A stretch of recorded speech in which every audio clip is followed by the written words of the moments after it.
नगर स्थित एक निजी होटल में आयोजित एक प्रेस वार्ता में खालसा गर्ल्स इंटर कॉलेज के पूर्व प्रबंधक रमिंदर सिंह सोनू रेखी ने विद्यालय से जुड़े प्रकरण में उनके पक्ष में आए फैसले की विस्तृत जानकारी दी।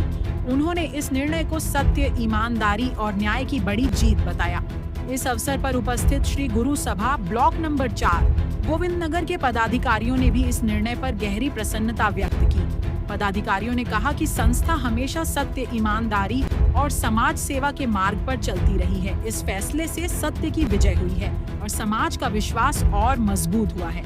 उन्होंने संकल्प लिया कि गुरु साहिब की छत्र छाया में शिक्षा, समाज सेवा और धार्मिक कार्यों को आगे भी पूरी निष्ठा और समर्पण के साथ संचालित किया जाएगा। पहले ईश्वर का शुक्रिया। ये प्रेस कॉन्फ्रेंस मैं रमिंदर सिंह सोनू रेखी, प्रबंधक खालसा गर्ल्स इंटर कॉलेज, पूर्व प्रबंधक खालसा गर्ल्स इंटर कॉलेज, मेरे ऊपर ना एक षड्यंत्र के रूप में एक एफआईआर दर्ज कराई गई थी। तो सबसे पहले मैं क्लियर करना चाहता हूं कि ये जो एफआईआर दर्ज कराई थी, ये एक ही व्यक्ति के एक ही परिवार के 4 व्यक्ति हैं, 3 सगे भाई, एक चाचा का लड़का है इनका। ये इसने कई सालों से, पिछले कई सालों से अगर पता करेंगे गुरुद्वारों पर कई मुकदमे दर्ज किए हुए हैं, हमारी मैनेजमेंट के पहले भी। तो इनका एक उद्देश्य है कि मैनेजमेंट के मुकदमे दर्ज कराकर उनको सिर्फ मतलब कि एक तरह से ब्लैकमेलिंग करते हैं। अच्छा, मेरे ऊपर मुकदमे कैसे दर्ज हुए? जिस समय 2013 के आसपास या किस समय इन्होंने गोलक में ताले मारे थे, दान पात में ताले मारे थे, तो उसमें संगत को इकट्ठी करके हम लोगों ने इसके ताले खुलवाए थे कि आपका कोई राइट नहीं है गुरुद्वारे या मंदिर की गोलक में ताले मारने का। उसमें मैनेजमेंट नहीं थी कोई। तो संगत ने ये तय किया कि जो भी मैनेजमेंट आएगी उनको ये गोलक का पैसा दिया जाएगा। उसमें समाज में से 5 व्यक्तियों के नाम तय किए गए जिनके नाम एफडीआर बनेगी।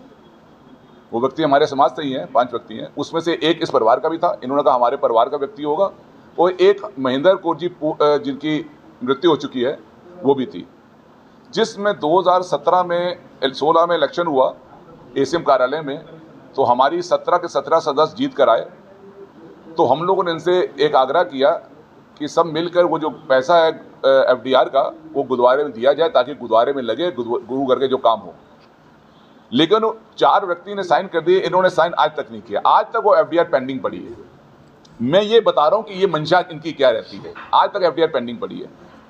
इन बिटवीन जब मैं प्रबंधक 2017 में बनाया गया खालसा गर्ल्स इंटर कॉलेज का, तो सिस्टम यही चल रहा था। लेकिन मुझे वहाँ ये नज़र आया कि वहाँ पर एक माफिया सिस्टम है। लोग चाहते हैं कि यहाँ पर कोई व्यक्ति ऐसा ना बैठे जो सच को बोले। वो चाहते थे हमारे रिमोट से चलें, कुछ व्यक्ति चाहते थे हमारे रिमोट से चलें। लेकिन ईश्वर की कृपा से हमने कभी भी किसी के रिमोट से चलने की ना कोशिश की, ना कोई कर पाएगा।